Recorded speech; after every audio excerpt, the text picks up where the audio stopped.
하나님 말씀 보겠습니다. 하나님의 말씀은 요한계시록 1장 1절에서 8절 말씀입니다. 예수 그리스도의 계시라. 이는 하나님이 그에게 주사 반드시 속히 일어난 일들을 그 종들에게 보이시려고 그의 천사를 그 종 요한에게 보내어 알게 하신 것이라. 요한은 하나님의 말씀과 예수 그리스도의 증거 곧 자기가 본 것을 다 증언하였느니라.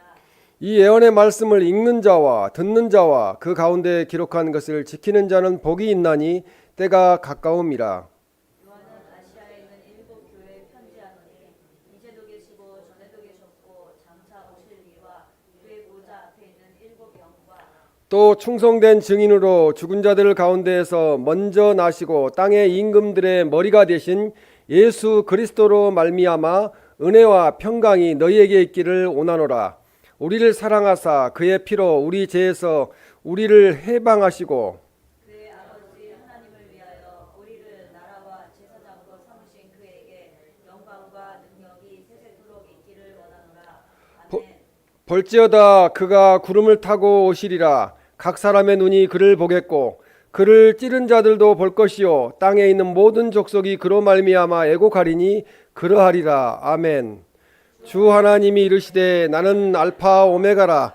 이제도 있고 전에도 있었고 장차 올 자요 전능한 자라 하시더라. 아멘. 반드시 속히 일어날 일이라는 제목으로 하나님의 말씀을 전하겠습니다. 에밀 브루너라는 사람은 폐에 우리들의 폐에 산소가 필요한 것처럼 인간에게는 소망이 필요하다라고 이야기했습니다. 그래서 예수님이 다시 오신다는 약속은 수세기 동안 걸쳐서 기독교인들의 커다란 소망이 되어 왔습니다. 그러나 주님이 오시기 전까지의 세상에 대하여 한 유명한 칼럼니스트는 다음과 같이 말했습니다. 우리 모두에게 세상은 무질서하고 위험하며 통제할 수 없는 것이 분명하다.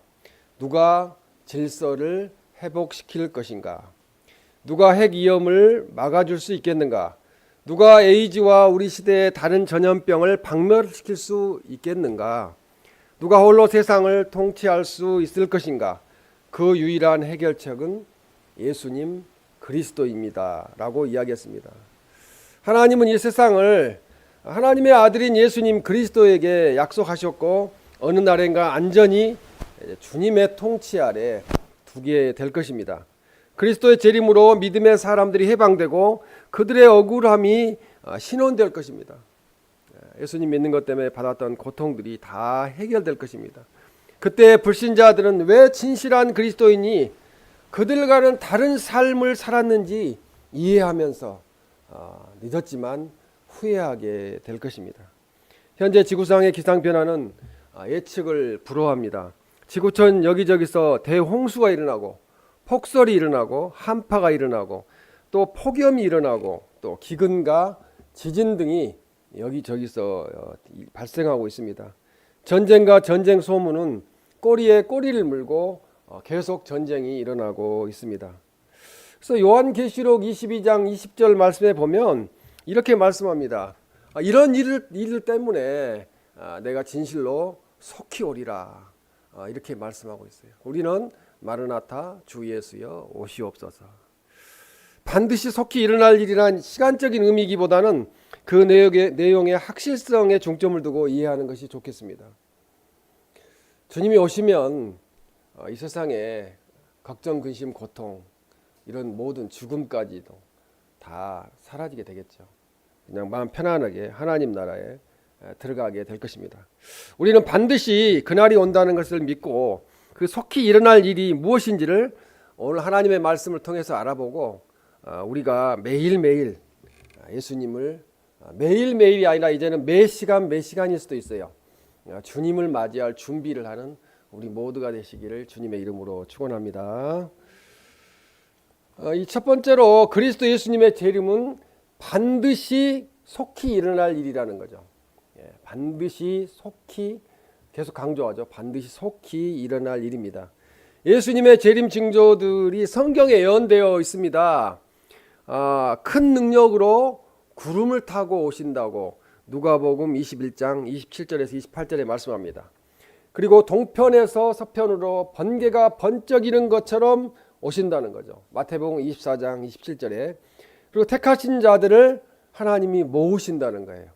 택하신 사람들은 고센 땅에 이스라엘 백성들을 구분해서 재앙을 내리지 않았던 것처럼 마태복음 24장 30절에 31절에 말씀하고 그리스도인들을 영접하러 다시 오신다는 것입니다. 요한복음 14장 3절에 깨어있는 종들에게 복이 있다는 거죠.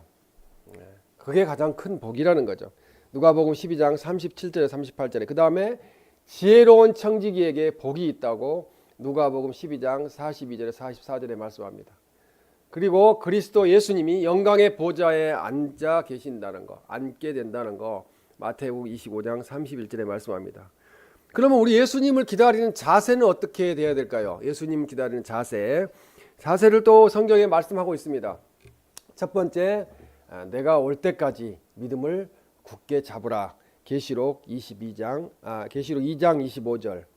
그리고 예비하라고 말씀하고 있어요. 누가복음 12장 40절에 주님 맞을 준비를 하라는 거죠. 그리고 허리에 띠를 띠고 등불을 켜라. 우리가 어디 가려면은 옷을 잘 갖춰 입잖아요. 천국 갈 준비, 하나님 나라 들어갈 준비를 하고 있어야 됩니다. 누가복음 12장 35절 36절 그날에 너희에게 뜻밖에 오지 않도록 주의하라.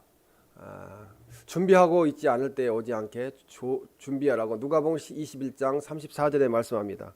그리고 세상 욕심을 가진 롯의 처를 생각하라. 누가복음 17장 31절에 32절에 말씀합니다. 롯의 처는 소돔과 고모라의 그 재물을 불에 타는 걸 뒤돌아보다가 소금 기둥이 되었습니다. 아무도 너를 속이지 못하게 주의하라. 마가복음 13장 5절에서 6절에 말씀합니다. 주인이 언제 올지 알지 못하니 깨어 있으라. 마가복음 13장 35절에서 말씀하고 있습니다. 이 요한계시록 1장 1절 오늘 말씀해 보면은 예수 그리스도의 계시라 반드시 속히 일어날 일들을 그 종들에게 보이시려고 이렇게 말씀합니다. 여기서 계시에 해당하는 것은 아포칼루시스라고 이 헬라어로 아포칼루시스라고 하는데요. 본래 감추어져 있었어요. 감추어져 있었는데 있던 것을 드러내서 보여주는 거. 그것이 계시라는 말씀이에요. 성경에서는 진리에 대한 통찰력이 계시라고 에베소 1장 17절에 말씀합니다. 또 그리스도의 재림 때 하나님 또는 그리스도의 나타나심을 주님의 계시라고 그렇게 말씀하고 있습니다. 예수 그리스도의 계시는 예수님 그리스도에 의해서 사도 요한에게 주어진 것입니다. 동시에 예수님 그리스도 자신에 관한 거예요. 예수님에 관한 것이 성경 전체의 말씀이에요. 구약 성경은 예수님이 오실 것이다. 신약 성경은 예수님이 오셔서 하신 거 다시 오실 것이다. 다시 오실 것만 이루어지면은 이제 하나님 나라가 완성이 되는 것입니다. 구원이 완성이 되는 것입니다. 이 반드시 속히 일어날 일들은 반드시에 해당하는 헬라어는 재밌게도 데이더라고요. 데이가 영어에 매일매일이 데이잖아요. 날이잖아요. 근데 언제 올지 모르는데 반드시 어느 날에 이루어진다는 거죠. 데이. 필연성을 예언적인 필연성을 내포하여 있는 것으로 하나님의 섭린대로 일이 확실히 성취된다는 거죠. 그때 가면은 믿지 않는 사람들이 이제 비난하지 못하겠죠.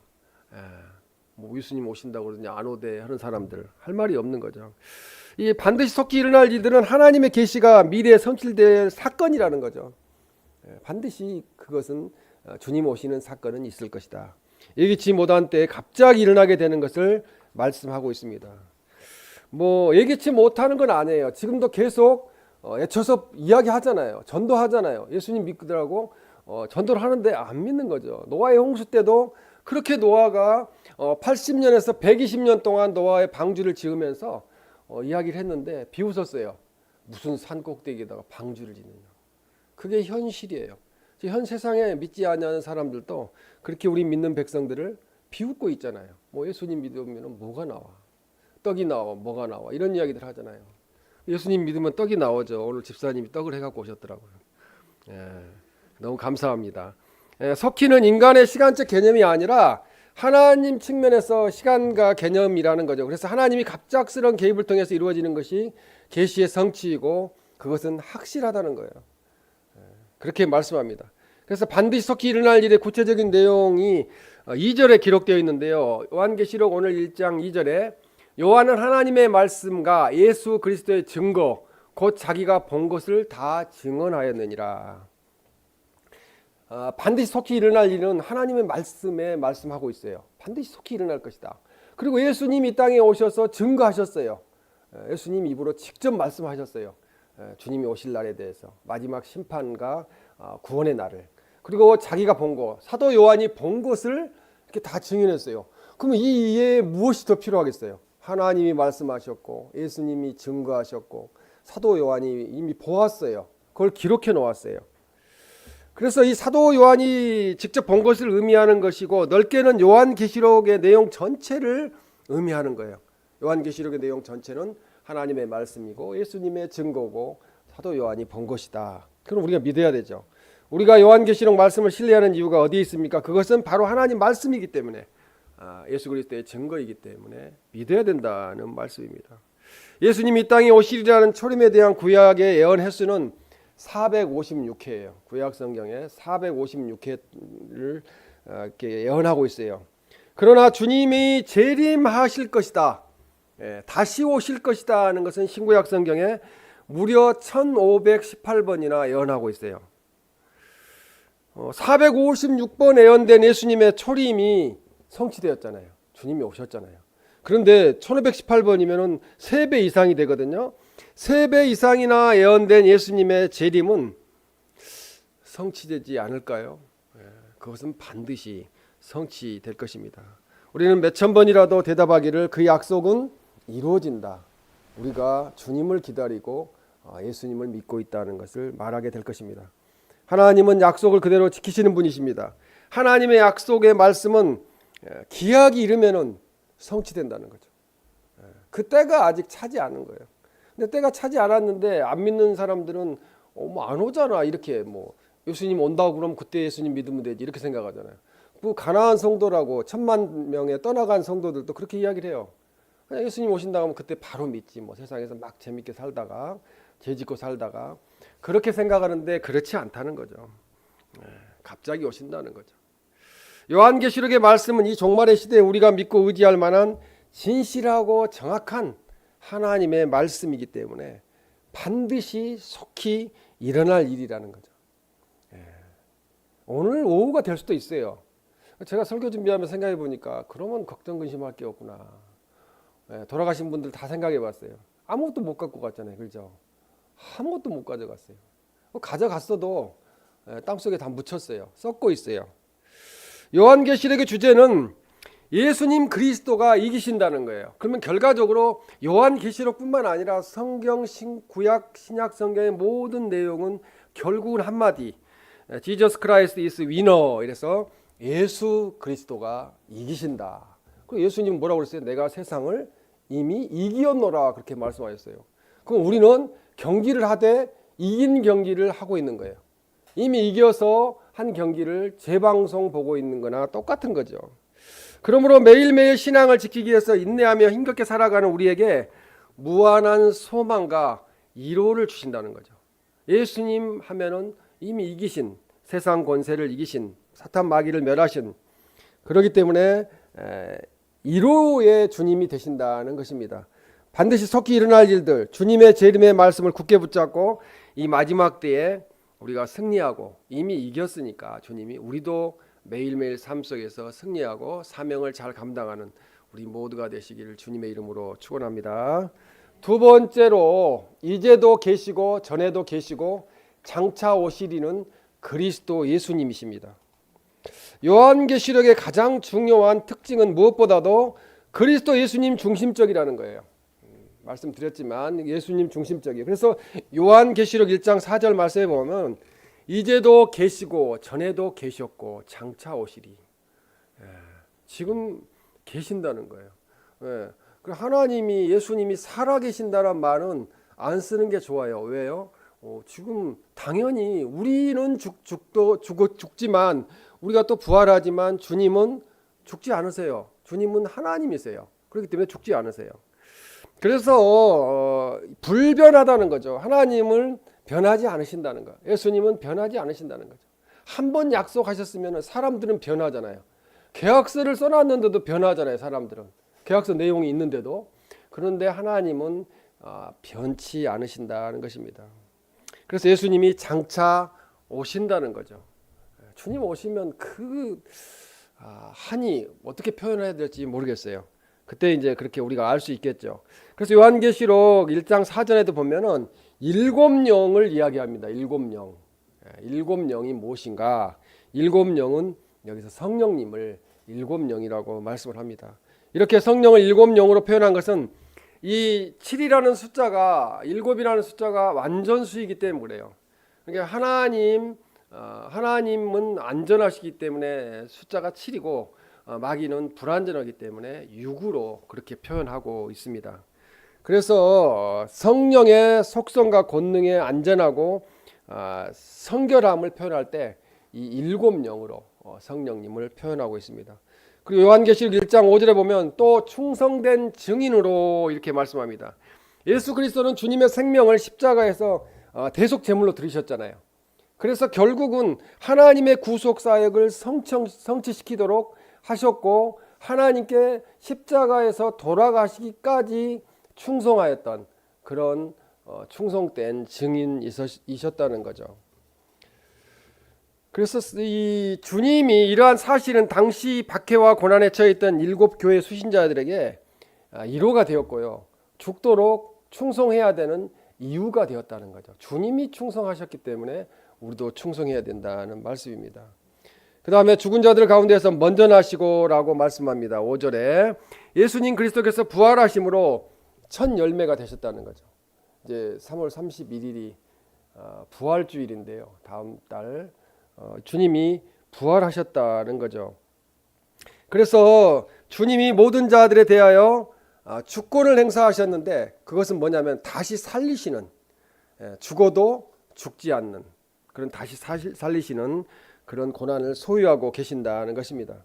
요한계시록 1장 5절에도 땅의 임금들의 머리가 되신 예수 그리스도. 그래서 이 땅의 임금들의 머리에 해당하는 헬라어는 문자적으로 땅의 왕들을 통치하는 자를 의미해요. 주님이 땅의 왕들을 통치하신다는 거죠. 지금 땅의 왕들은 모르잖아요. 주님을 얼굴 못 봤잖아요. 또 성경도 안 읽으니까 예수님 모르잖아요. 그러니까 안 믿는 거예요. 자기가 대장이고 자기가 최고인 줄 알아요. 이는 그리스도의 왕적 직분을 표현한 것으로서 예수님께서 만물 위에 뛰어나시며 모든 권세자들을 지배하는 주권적인 통치를 지금 하고 계신다는 거예요. 결국은 자기가 심은 대로 거두어요. 결국은 그래요. 그렇게 됩니다. 요한계시록 1장 6절에 그의 아버지 하나님을 위하여라고 말씀합니다. 그리스도 예수님이 구원사역의 궁극적인 것은 하나님을 위한 것이었다는 거죠. 하나님을 위한 것이었기 때문에 끝까지 충성하셨습니다. 구원사역이 하나님 아버지에게서 비롯되었다는 거죠. 아버지께서 이 땅에 하나밖에 없는 독생자 아들을 보내셨고 그분은 본질상 하나님이셨다는 거죠. 요한계시록 1장 4절 말씀에 보면 이제도 계시고 전에도 계셨고 장차 오실 예수님을 이분을 우리는 기대하면서 고대하면서 기다려야 됩니다. 기다려야 돼요. 이 세상에서 조금 더 오래 살라고 막 하나님 오래 살게만 해달라고 부르짖을 것이 아니고 어떻게 주님 오셨으면 좋겠습니다. 마르나타 주 예수여 오시옵소서라고 기도하는 것도 좋은 방법이에요. 가장 행복한 것은 이 땅에 우리 자녀들을 두고 우리가 먼저 가는 것이 아니라 그냥 주님이 딱 오셔가지고 전부 다 같이 손잡고 그냥 올라갔으면 좋겠어요. 그것처럼 행복한 것은 없을 것 같아요. 그리스도와 상관없는 종말론, 그리스도와 상관없이 강조되는 666을 요한계시록 강의하다 보면 계속 이야기하잖아요. 666이나 기타 그 밖에 엉뚱한 것이 주인공으로 강조되어서는 안 된다는 거죠. 이제도 계시고 전에도 계셨고 장차 오시리인 예수님이 주인공이 되어야 한다는 것입니다. 반드시 속히 일어날 일은 이제도 계시고 전에도 계시고 장차 오실 이인 그리스도 예수님이신데 이 땅에 재림하신다는 거예요. 반드시 다시 오신다고 말씀합니다. 세 번째 마지막으로 예수님은 구름을 타고 반드시 오십니다. 반드시 다시 오신다는 거예요. 이것을 믿지 아니하니까 세상 사람들이 예수님을 모르는 거예요. 사도행전 1장 9절에서 11절 말씀에 이렇게 말씀합니다. 9절 말씀에 보면 구름이 그를 가리워 보이지 않게 하더라. 이 말씀을 마치시고 그들이 보는데 올려져 가시니 그들이 구름이 그를 가리워 보이지 않게 하더라. 베다니에서 죽은 나사로의 그 고향인 베다니에서 승천하셨잖아요. 승천당에 가면은 그냥 하늘 이렇게 건물을 지어가지고 위에 하늘만 구멍을 뚫어놨는데 거기에서 예수님이 승천하셨다는 거죠. 그래서 구름이 가리웠다는 것은 구름을 타고 올라가신 거예요. 하나님 나라로 가신 거죠. 그리고 사도행전 1장 11절에 보면 너희 가운데서 하늘로 올려지신 이 예수는 하늘로 가심을 본 그대로 우리가 본 그대로 거기 오시리라 그렇게 말씀하는 거죠. 다시 구름 타고 오신다는 거죠. 그래서 오늘 요한계시록 1장 7절에 볼지어다 그가 구름을 타고 오시리라. 사람이 구름을 타고 올 수가 있습니까? 하나님이시기 때문에 구름을 타고 오신다는 거죠. 그래서 이 다니엘 7장 13절에도 보면은 같은 말씀이 있는데요. 인자 같은 이가 하늘 구름을 타고 와서 예수님도 이 땅에 오셔서 계속 인자 나는 사람의 아들이다 계속 인자라고 말씀하셨는데 다니엘이 본 환상 중에 인자 같은 이가 하늘 구름을 타고 와서라고 이렇게 말씀합니다. 예수님께서 이것은 친히 확증하신 거예요. 다시 구름 타고 오시는 게 재림시에 나타나게 될 것입니다. 사도 바울에 의해서 입증된 재림의 모습입니다. 이제 전국에 방송될 거예요. 모든 TV가 다 있잖아요. 인공위성으로 또 TV가 송출이 되고 그래서 이제 어디에서나 산골에서도 예수님이 오시는 모습을 다 보게 될 것입니다. 그래서 사도 요한이 기록할 당시에는 그렇게 볼 수가 없잖아요. 그렇죠? 바로 옆에서 무슨 일이 일어나도 알 수가 없는데 다 보게 된다는 거죠. 다 방송이 그냥 있지를 않겠죠. 데살로니가서 4장 17절에 보면 구름 속으로 끌어올려 공중에서 주를 영접하게 하시리니. 그럼 지금 오셨다. 그럼 우리가 이렇게 앉아있지 않고 다 끌어올려져서 천국을 가기 위해서 구름 속으로 끌어올려져서 공중에서 우리는 주님을 영접하게 된다는 거죠. 이 땅에 있는 사람들은 대한란 날에 그렇게 놓이게 됩니다. 요한계시록 1장 7절에 보면 각 사람의 눈이 그를 보겠고, 각 사람이라는 것은 개개인이 다 본다는 거잖아요. 그렇죠? TV를 켜거나 뭐 차에서 뭘 보거나 다 뉴스를 듣거나 다 보겠죠. 다 듣게 되겠죠. 스가랴 12장 10절에도 보면 이렇게 말씀합니다. 그들이 그 찌른 바 그를 바라보고 예수님을 십자가에 못 박았던 사람들도 다 바라보게 된다는 거죠. 이미 죽었던 사람들도 다 부활하니까요. 예수님 믿는 사람들은 구원의 부활로, 예수님 믿지 아니하는 사람들은 뭐의 부활로? 심판의 부활로 다 같이 부활하게 됩니다. 그들이 찌른 바 그를 바라본다는 것은 이미 예언한 대로 이제 앞으로 이루어질 거라는 말씀이죠. 사람의 눈이 그를 보겠고는 그리스도 예수님의 재림이 그냥 공개적으로 온다는 거예요. 숨어서 오는 게 아니에요. 우리 안상홍이나 무슨 뭐 이런 사람들 다 뭐 신천지나 이런 것들 다 뭐 왔다고 그러잖아요. 예수님 이미 왔다고. 그런데 예수님이 오긴 그렇게 숨어서 오지 않으신다는 거예요. 예수님은 만천하의 모든 각 사람의 눈으로 볼 수 있도록 다 보는 가운데 주님이 재림하신다는 거죠. 그럼 누가 주님인지를 알 수밖에 없잖아요. 그렇죠? 방송에서 인정을 할 거예요. 아, 이분이 오신다 그러더니 예수님이 이분이셨구나. 사람들의 눈이 그를 보겠다는 거죠.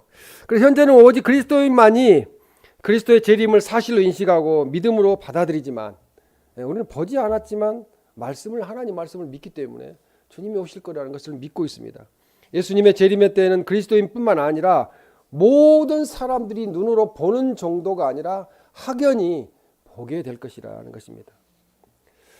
7절에 그를 찌른 자들도 볼 것이요 이렇게 이야기를 했는데 역사적으로 그리스도를 십자가에 못 박은 자들뿐만 아니라 그리스도를 인정하지 않고 도리어 핍박했던 사람들, 중세 암흑기 1000년 동안 핍박했던 사람들, 그런 박해자들을 비롯한 모든 사람들에게까지 주님의 재림을 드러내신다는 거예요. 그때는 진리가 주님이시라는 것을 알게 된다는 거죠. 그래서 자신이 우주적 주권을 소유한 분으로서 온 세상을 공의롭게 심판하실 심판주이시라는 것을 보여주신다는 거죠. 믿는 우리에게는 구원주로 오실 거고 믿지 아니하는 사람들에게는 심판주로 오시게 된다는 것입니다. 요한계시록 오늘 1장 7절에 땅에 있는 모든 족속이 그로 말미암아 애곡하리니, 땅에 있는 모든 족속이 그로 말미암아, 예수님으로 말미암아 애곡하리니. 아니, 예수님이 오셨는데 왜 울겠어요? 우리는 울지 않죠. 너무 감격해서 울 수는 있어요. 기쁨의 눈물. 그러나 안 믿는 사람들은 애통하게 되겠죠. 통곡하게 되겠죠. 그래서 스가랴 12장 10절에 이렇게 말씀합니다. 그를 위하여 애통하듯 하며 통곡하기를 통곡하듯 하리로다. 그러니까 이 심판 당해야 되니까 이제 통곡해야 되겠죠. 땅을 쳐야 되겠죠. 내가 그때 예수님을 믿을 건데. 그런 생각이 있으면은 그것도 좀 가능성이 있어요. 대한란 나라에서 구원받을 수 있는. 그러나 그런 생각 자체가 마귀가 강팍한 마음을 주기 때문에 없어요. 오히려 심판을 받으면서도 주님 앞에 요구하는 그런 모습을 보이게 될 것입니다. 그로 말미암아 애곡하리라는 것은 그리스도 예수님의 재림 때 이루어질 해결치 못한 불신자들이 애곡한다는 거예요. 통곡한다는 것입니다. 그래서 예수님을 믿는 성도들에게는 구원의 주님으로, 불신자에게는 심판의 주님으로 반드시 오신다는 거예요. 반드시 일어날 일이라는 거죠. 그러므로 요한계시록 1장 4절에 이제도 계시고 전에도 계셨고 장차 오시리, 또 1장 8절에 주 하나님이 이르시되 나는 알파와 오메가라, 이제도 있고 전에도 있었고 장차 올 자요 전능하신 자라 하시더라. 우리 강대상에는 그거 표시가 있나요? 이 앞에 알파 오메가 표시가 있어요? 알파 오메가, 처음이고 A이고 G, 영어로 마지막 처음이고 나중이 되시는 그 주님이 오신다는 거죠. 그러므로 영원토록 계셔서 우리를 지키시고 보호하시는 하나님을 우리가 바로 믿어야 된다는 거죠. 우리가 환난 시험을 당할 때가 많지만 주님께서 우리를 지키시고 돌보신다는 사실을 우리는 믿어야 된다는 거예요. 환난 당하면은 더 부르짖잖아요. 우리 자녀들이 우리한테 막 부르짖어 이야기 안 해도 무슨 말만 해도 우리는 시행하잖아요. 하나님이 당연히 아시니까 우리가 부르짖게 되면은 즉각적으로 시행하신다는 거죠. 그리고 머지않아 다시 오셔서 우리를 영광스러운 천국으로 인도하실 것이라는 것을 믿어야 된다는 거죠. 주일날 산과 들로 놀러 다니면 좋지요. 근데 주일날 예배드리고 하나님께 나와서 이렇게 정결한 마음으로 예배드리는 거, 나중에 하나님이 높이 평가하실 수밖에 없어요. 내가 그때 그랬기 때문에, 어쩌다 내가 하나님을 알아서, 내가 하나님 믿는 가정에 태어나서, 내가 전도를 받아서 하나님 믿어서 내가 천국에 오게 되었다. 너무나 감격하고 감사하게 될 것입니다. 우리가 땅 위에 사는 날 동안은 믿지 않는 자들과 다를 바가 없이 환난 시험을 당하고요, 고통을 당합니다. 왜 예수님 믿고 하나님 일을 하는데 이렇게 고통을 당합니까? 그렇게 부르짖어 보는 거죠. 그러나 우리 성도들은 머지않아서 저 영광스러운 천국에 들어가서 주님과 함께, 또 앞서간 성도들과 함께 영광과 행복을 누리며 영원토록 살게 될 것입니다. 거기는 슬픔이 없습니다. 환난이 없습니다. 질병이 없습니다. 또 죽음이 없을 거라고 요한계시록은 말씀합니다. 영원한 기쁨과 행복이 넘치게 될 것입니다. 그러므로 우리는 천국에 대한 소망을 가지고 살아야 된다는 거죠. 이 세상 거에 대한 소망보다는 내가 그래도 가진 거 별로 없어도 나 예수님을 가지고 있다. 천국을 소유하고 있다. 고난과 시련 중에도 천국에서 누릴 영광을 생각하며 기뻐할 수 있는 성도가 되어야 된다는 거죠. 막 고통받다가도 예수님만 생각하면, 천국만 생각하면 웃음이 나오잖아요. 와, 너무 행복하다.